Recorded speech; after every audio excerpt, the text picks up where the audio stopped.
O que é ser criança, jovem, adulto e envelhecer hoje? Como estamos lidando com tantas mudanças na nossa forma de amar, sofrer, se relacionar e de poder ser? Afetos, desejos e conflitos num mundo em transição. Vida em movimento e os movimentos da vida. Tema desta série do Café Filosófico.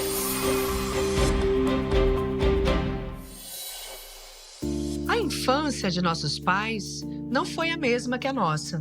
Assim como a de nossos filhos, tem sido bem diferente daquela que vivemos. O mundo muda e, com ele, as características de cada fase da vida. Hoje temos mais estudos sobre os anos iniciais da vida.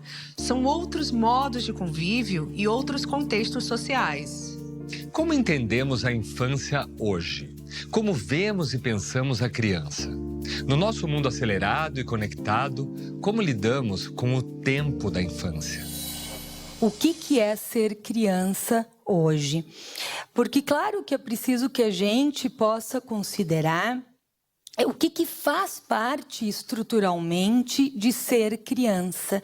Ou seja, levar uma criança a sério não é suprimir a diferença que há entre uma criança e um adulto. Não se trata de apagar essa diferença. Vocês sabem que lá, desde o início da psicanálise, quando Freud propunha o tratamento por meio da associação livre, ele logo considerou que o método da associação livre não se aplicava bem às crianças, porque a maneira que as crianças têm de circular pela linguagem não é a mesma do que a de um adulto. E não é simplesmente porque uma criança não tem ainda toda a complexidade léxica e gramatical de um adulto, mas porque o seu próprio lugar, o lugar desde o qual uma criança toma a palavra é diferente, ou seja, a possibilidade de se historizar não é a mesma, dada a grande mobilidade que ainda tem na infância. Então, naquele momento, já se dizia que, se no tratamento dos adultos a gente tem a associação livre, na clínica de crianças a gente tem o brincar. É pelo brincar que as crianças revelam como elas estão elaborando o que lhes coube viver, e é pelo brincar que as crianças também elaboram outras respostas às contingências da sua vida. Então, portanto, a gente precisa pensar que a criança, ela não é um adulto inacabado. Uma criança, o tempo da infância, tem recursos próprios e brincar é um deles. E, portanto, nós não vamos diminuir o lugar da criança, nem tratá-la de um jeito infantiloide.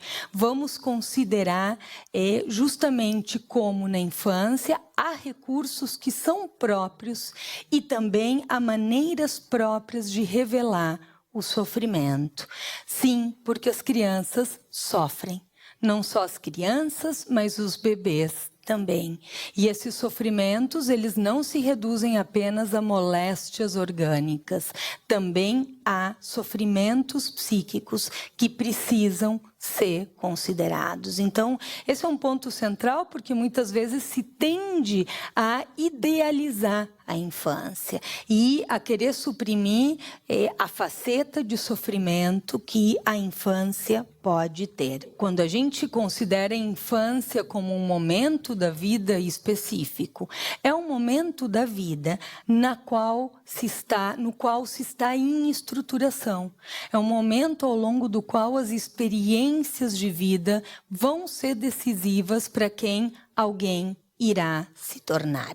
O que é ser criança hoje, por um lado, implica considerar o que tem de próprio no tempo da infância, mas também considerar uma dimensão histórica. Ser criança hoje em dia não é igual a ser criança há 20 anos atrás. Há transformações da sociedade e essas transformações atravessam a infância. Então, o lugar da criança na antiguidade, na Idade Média ou no início da modernidade não é o mesmo. Vocês sabem que, inclusive, o termo infância deriva de infans, que vem do latim, que denota aquele que não fala. E infans, na Roma antiga, designava não só as crianças, como também as mulheres e os escravos, ou seja, aqueles que não tinham lugar de fala enquanto cidadãos. Dando um salto colossal, a gente pode referir, claro, o supracitado Philippe Arriet, no História Social da Criança e da Família, quando ele nos conta da enorme mortalidade infantil que havia durante a Idade Média, a tal ponto de que ele faz todo um estudo da representação pictográfica da infância e também dos túmulos, do registro das crianças. E, apesar dessa enorme mortalidade infantil, não tinha túmulos para as crianças. Era tal a mortalidade que, para que uma criança fosse considerada um membro de uma família, recebesse um nome e, portanto, tivesse as devidas honras de um enterro, primeiro ela tinha que vingar. Também o Philippe Arriet nos conta como, nas primeiras representações pictóricas que se fazem das crianças, as crianças elas são representadas como adultos em miniatura. As proporções corporais que se fazem das crianças são as mesmas do que adultos, só que menores. E justamente isso tem a ver com o que se pensava que era uma criança. Uma criança era uma espécie de adulto torpe em miniatura, que teria que crescer, mas que não se considerava esse tempo da infância como um momento específico, com características próprias, diferentes da vida adulta ou diferentes até mesmo da adolescência. E, portanto, aqui vai aparecendo como a gente não tem como pensar em infância sem essa dimensão histórica, sem essa dimensão temporal, que vai produzindo transformações na representação que se faz da infância, mas que, para além desses conceitos, a representação que se faz da infância reverbera no modo em que uma criança é cuidada dentro de uma determinada época. Mas não basta só que a gente pense numa dimensão de uma linha temporal. Também é preciso que a gente pense lugares. Há lugares em diferentes territorialidades, a gente tem infâncias vividas de modos diversos. Mesmo em meio ao achatamento e homogeneização que a globalização produz, há diferenças culturais e também diferenças econômicas que impõem realidades muito diferentes acerca de como uma criança vive a sua própria infância. Quando uma criança e toda uma população ela é submetida a situações de vulnerabilidade, quando as crianças são submetidas a situações de negligências e de privações, até mesmo de questões mais básicas, como acesso a alimento, moradia, saneamento, vacina, pode-se pensar que considerar o sofrimento psíquico seria algo menor. E não é.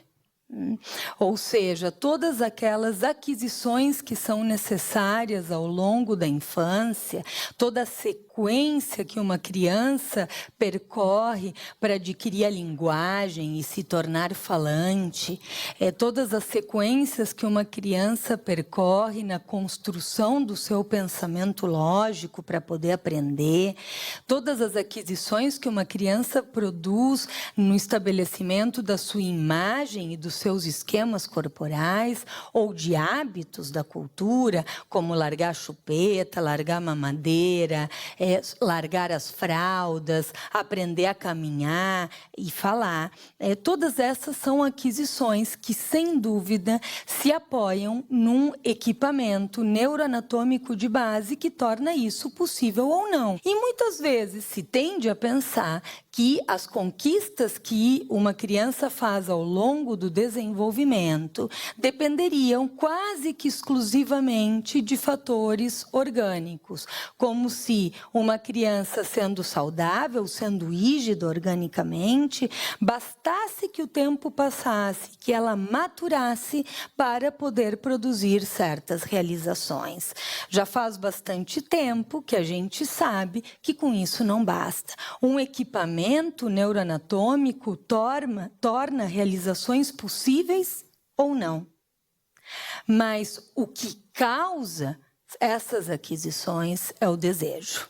É o desejo dessa criança querer crescer e um desejo do outro, familiar, cultural, escolar e, quando necessário, também terapêutico, de que essa criança realize essas produções em nome do seu desejo.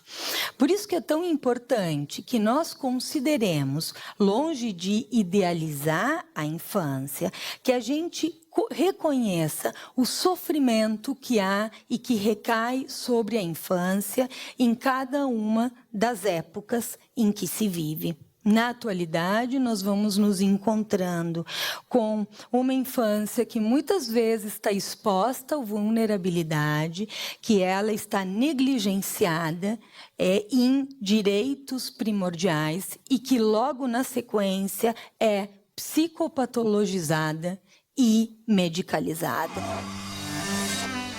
No próximo bloco... E uma criança que não consegue brincar está nos informando de um enorme sofrimento psíquico.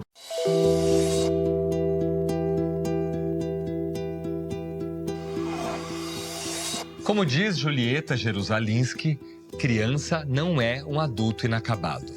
É uma etapa de estruturação do ser que tem seus desafios e também sofrimentos.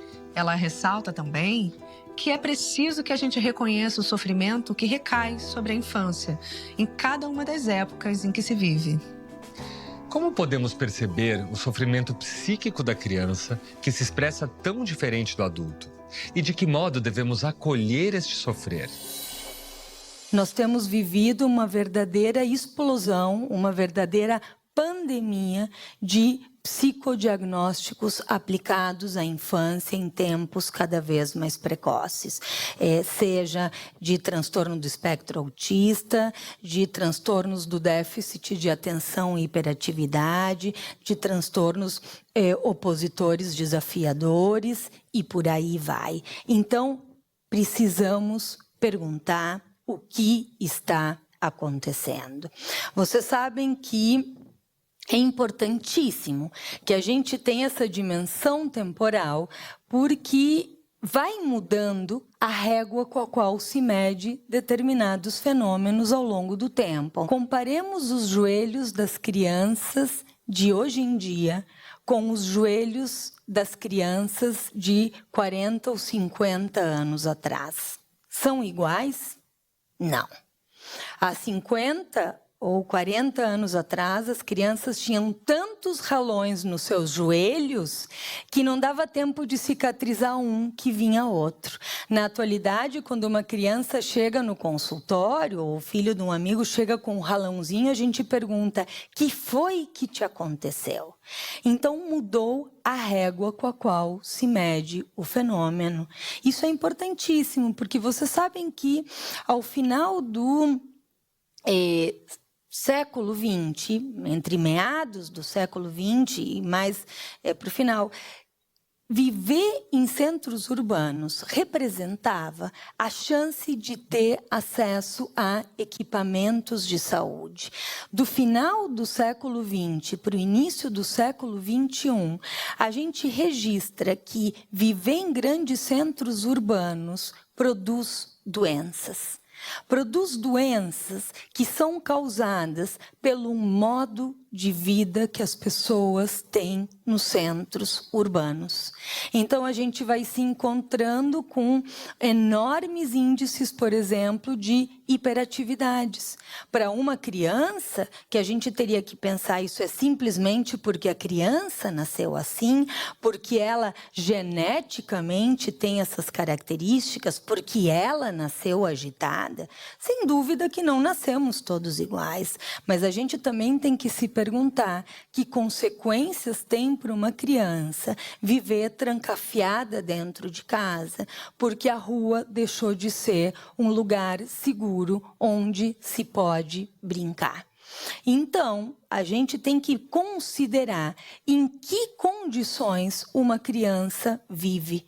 Considerar isso é decisivo para que a gente produza políticas públicas que engendrem situações favoráveis para a estruturação da infância. Porque senão a gente vai ter uma infância que acaba sendo capturada dentro de grandes classificações psicopatológicas, mas que muitas delas, no fundo, não tiveram um ambiente favorável para justamente poderem se desenvolver. Tem muitas outras questões, que não é só com as crianças nos centros urbanos. A gente tem obesidades, distúrbios alimentares. Por quê? Porque se rompem também os rituais coletivos de compartilhar as horas das refeições. Ou, por exemplo, a gente tem índices alarmantes de insônia em todas as idades. O que isso tem a ver com uma falta de deslocamento, de atividade física e com o fato de que permanentemente vivemos conectados aos nossos aparelhos de celulares que não dormem nunca. Então, a gente tem que pensar todos esses quadros da contemporaneidade, essas formas do sofrimento, não só como algo que seria tributável a uma origem orgânica de base. Claro que sempre é preciso investigar fatores orgânicos, mas, além disso, a gente tem que se perguntar pelos fatores ambientais nos quais alguém vive. Há muito tempo se sabe que não basta ter uma certa carga genética. Nós não viemos todos ao mundo com a mesma carga genética, mas que mesmo essa genética, para se manifestar, precisa dos fatores epigenéticos, dos fatores ambientais. E os fatores ambientais não são apenas as temperaturas, os níveis de estresse, a água que a gente bebe, o ar que a gente respira, certamente também. Mas para o ser humano tem um fator ambiental que é crucial, que é talvez a espécie para a qual isso é mais crucial, que é a relação com o outro. A relação com o outro, ela é decisiva. E quando a gente fala de outro, a gente não está só se referindo à mãe, que certamente é muito importante para um bebê, aqui entendida não como a mãe biológica, mas quem exerce a função materna como um bebê, mas nós estamos nos referindo a todas as instâncias que estendem o laço desse bebê quando ele se torna criança e que dão suporte para alguém que sustenta a função materna, a família extensa, a escola, toda a rede de apoio de saúde, toda a cultura e a sociedade. E a cultura não tem ajudado muito os pais a fazerem os seus exercícios de função materna e função paterna, que não são competências isoladas ou individuais.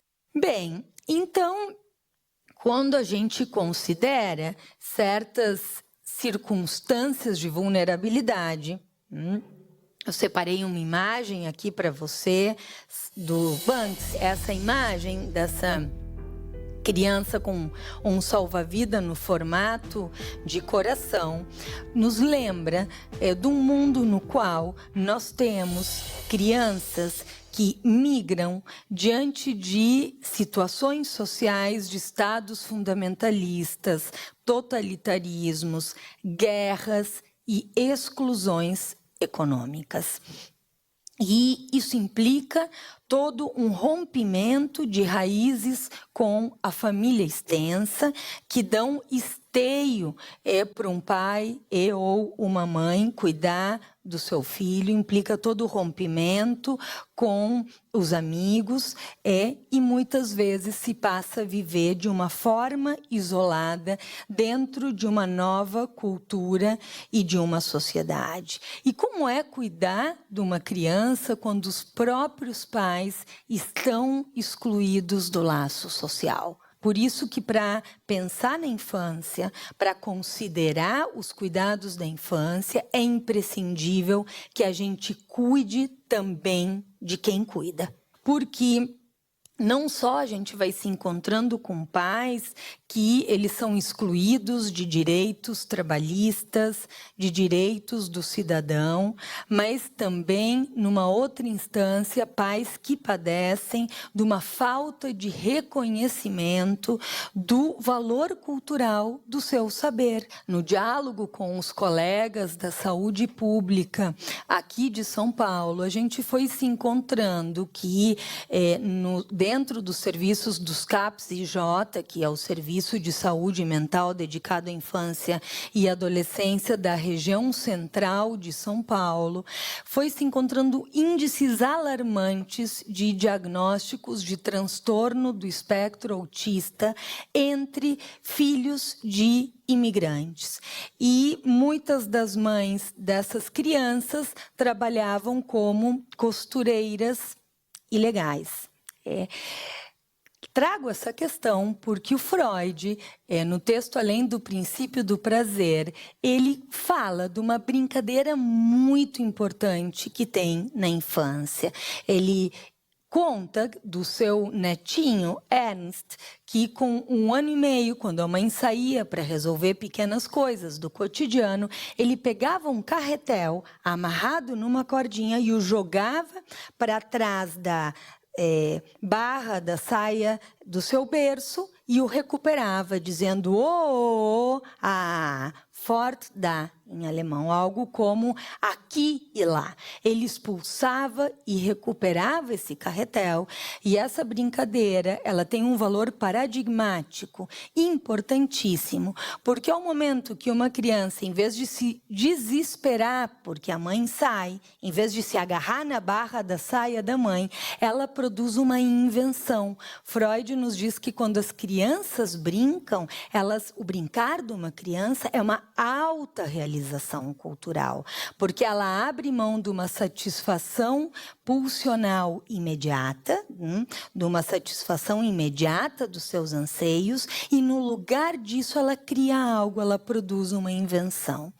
Bem, muitas dessas crianças que receberam esse diagnóstico de transtorno do espectro autista estavam ali e não faltavam carretéis.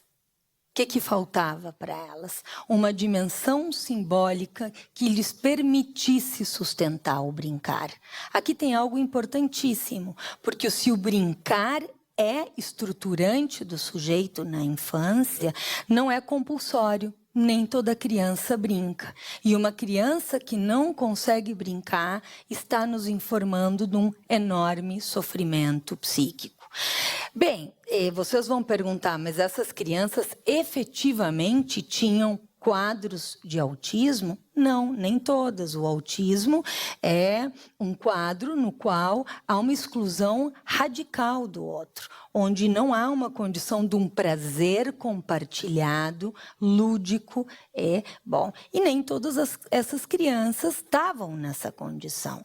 Algumas delas estavam em condições de retraimento, de depressões, de mutismos seletivos, chegavam na escola e não diziam uma única palavra. Foi dito para alguns dos pais dessas crianças, lhes foi recomendado que não falassem com os seus filhos na sua língua materna, que para que essas crianças melhor se adaptassem, os pais tinham que falar com elas em português. Que tipo de indicação é essa? Desde quando um profissional pode interromper o endereçamento que um pai ou uma mãe tem a fazer ao seu filho? Eu me lembro alguns anos atrás que eu atendi um menino grego, cuja mãe recebeu essa mesma indicação. Ela, em certo momento, vendo, então, como andava esse tratamento e como eu falava com ele, como eu tive que aprender um pouquinho de grego, para poder fazer parte da história deles, ela se aventurou a me dizer que ela tinha recebido essa recomendação, mas que ela não conseguia evitar falar grego com o seu filho em alguns momentos. E eu lhe disse quais. Ela disse, bom, quando eu estou muito brava ou quando eu sou muito carinhosa. Eu digo, os momentos que importam. Fora isso, que importância tem o resto? A não ser esses momentos do que uma mãe tem a transmitir para o seu filho. E ela me disse, o que eu faço? E eu lhe disse, diga o que você tem a dizer para o teu filho, porque só você pode fazer isso. Em que língua isso vem, nós veremos depois. O que importa é que você não deixe de se endereçar a ele.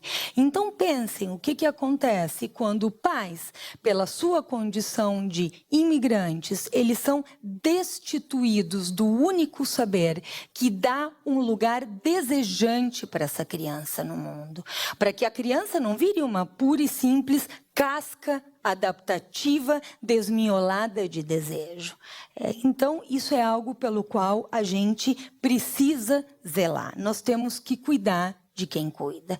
E, portanto, essas situações de vulnerabilidade, elas produzem muito sofrimento. Vocês têm alguma dúvida de que entre essas crianças vai ter muito mais quadros psicopatológicos por uma circunstância que produziu um sofrimento colossal, um rompimento com o que são as identificações primárias? O que são as identificações primárias? Aquelas séries que a gente vai estendendo na vida. Ou seja, antes de que uma criança possa falar de si, possa contar a sua história, ela precisa ser levada em conta por outro. É sempre primeiro o outro que conta a nossa história e que nos dá um lugar para ser no mundo. E que se isso é aniquilado, uma criança ela vai cair num sofrimento psíquico por um desnorteamento, por um anonimato. No próximo bloco... Como é que a gente desperta numa criança o desejo de realizar certos ideais?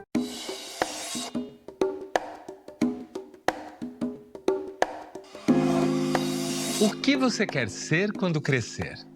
Quantas questões, na verdade, cabem nessa pergunta? Quais seus sonhos? Em que mundo você quer viver?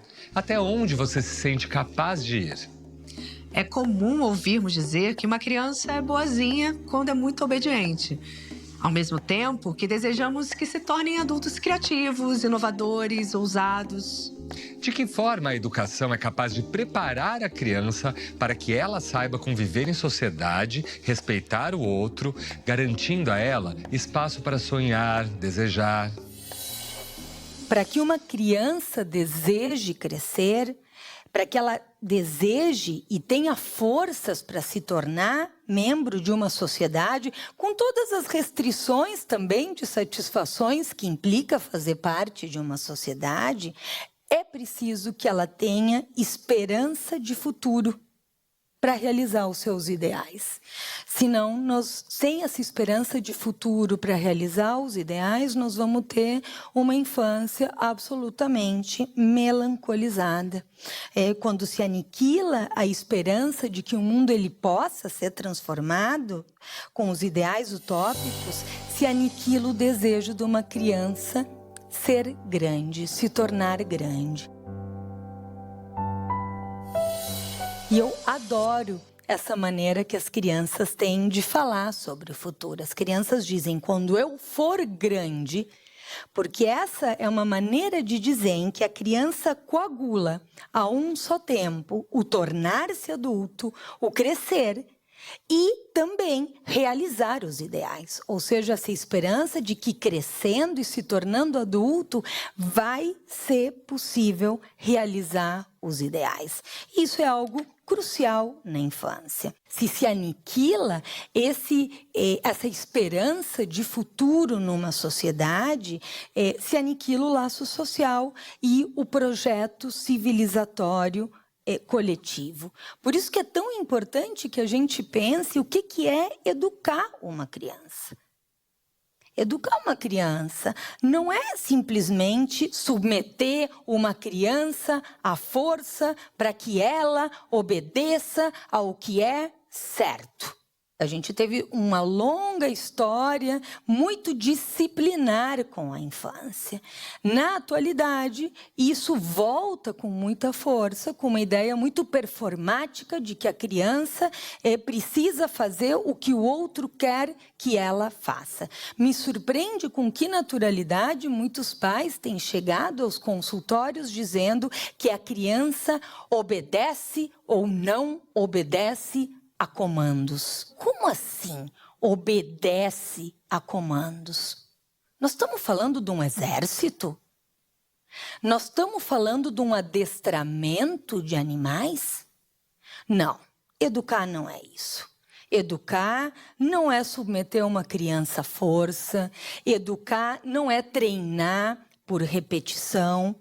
É como a gente tem encontrado uma diversidade de técnicas na cultura para que a criança durma, desfraude, fale, obedeça por um treinamento. Ou seja, se vendem técnicas padronizadas para que a criança faça o que o outro quer. A criança, ela precisa ser considerada como um sujeito do desejo em estruturação. E é claro que um professor quer que uma criança aprenda. É claro que nós queremos que uma criança domine a sua psicomotricidade e participe do coletivo dentro dos hábitos da cultura. Mas não por um submetimento. Tem uma volta a mais que a gente precisa considerar. Não se trata simplesmente de que a criança faça o que o outro quer.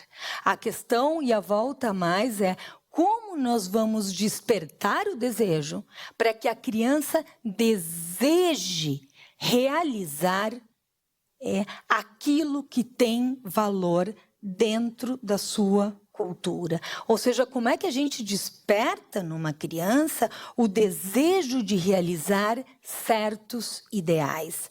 Então, se trata de como a gente vai produzir um elo e sustentar o enlaçamento entre o desejo da criança e a cultura como uma realização, para que a criança possa querer ser escritor, pintor, cozinheiro, jardineiro, motorista, enfim, seja lá por onde passa o seu prazer e que se engate com um certo ideal cultural em nome do qual ela é capaz, inclusive, de produzir certas renúncias. Esse é um ponto crucial que a gente precisa considerar, porque na atualidade a gente tem se encontrado com uma cultura que sublinha o tempo inteiro que o que importa são os objetos.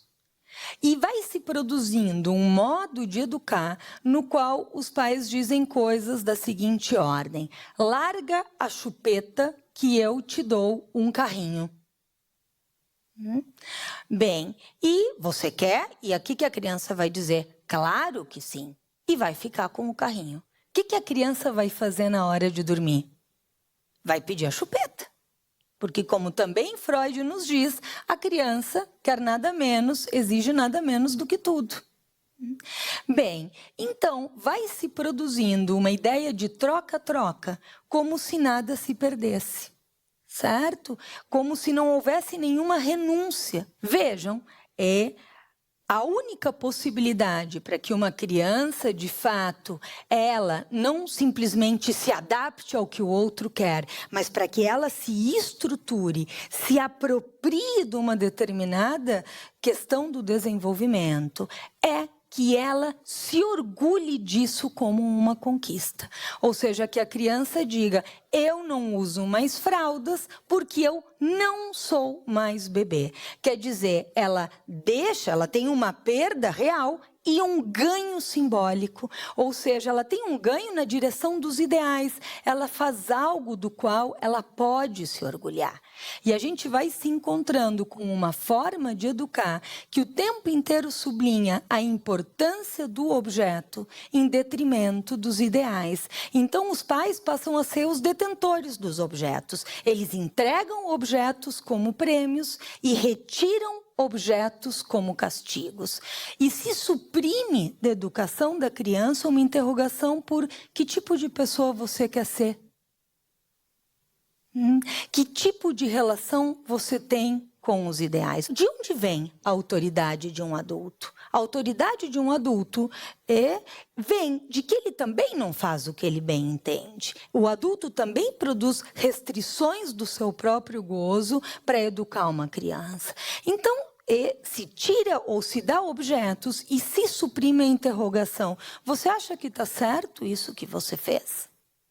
Isso deixa de operar. Essa interrogação ética na transmissão entre gerações, ela é crucial. Então, vejam, quando se rompe a esperança no pacto civilizatório, quando a transmissão entre gerações deixa de estar pautada em ideais e, em certos ideais que têm o seu quê de utópico, e lidar também com a nossa falta. Mas quando se rompe esse esteio desses ideais coletivos, a gente passa a viver numa sociedade em que as pessoas cada vez mais são lançadas à sua própria sorte, a uma espécie de rivalidade de sobrevivência com o outro. Se a gente não tem esperança num coletivo, então por que mesmo vai se produzir renúncias em nome de ideais comuns? E aí fica gigantesca a brecha para destrutividade, para intolerância e para violência contra a infância, como a gente tem tristemente testemunhado e muitas vezes também exercida por próprias crianças menores de idade que passam ao ato, insufladas por lógicas performáticas de violência e incitadas por discursos do ódio. Então, retomar essa dimensão de uma esperança num pacto civilizatório, de que a gente pense quais são os ideais que nos unem, porque quanto mais ampla puder ser a palavra nós, quanto mais a gente puder se sentir representado numa enorme diversidade ética e cultural, todos como seres humanos, mais chances a cultura e a civilização têm de ir adiante. No próximo bloco, a gente precisa refletir muito sobre os nossos fracassos, porque tudo aquilo que a gente não recorda e elabora, a gente repete.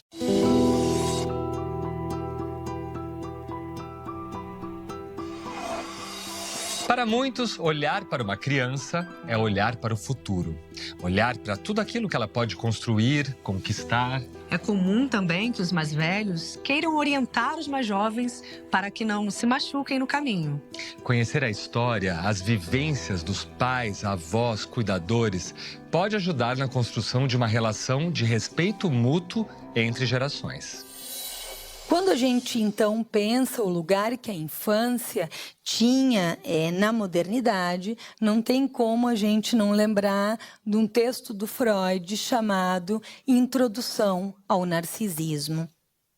Nesse texto, o Freud fala de Sua Majestade o bebê. Por que Sua Majestade o bebê? Justamente porque é aquele ao qual os adultos se identificam pela sua potência infantil. Aquele que não está sujeito às mazelas, aquele que não está sujeito às renúncias do prazer e às limitações de suas vontades, como nós, adultos. As crianças, para nós, como toda uma sociedade, elas estão nesse lugar, nos diz Freud, de que elas venham a triunfar onde nós fracassamos. A gente quer que a geração seguinte não repita os mesmos erros, não tropece nas mesmas pedras, não passe as mesmas dificuldades que a gente passou.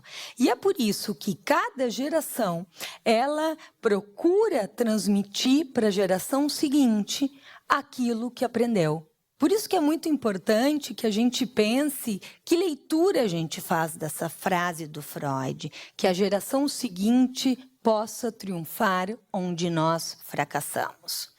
Porque essa frase, ela poderia ser, e não é o que o Freud disse, mas poderia ser arrastada numa direção de uma espécie de triunfo individual contra o outro. A gente vai se encontrando com como as crianças reproduzem isso, por exemplo, com uma prática do bullying.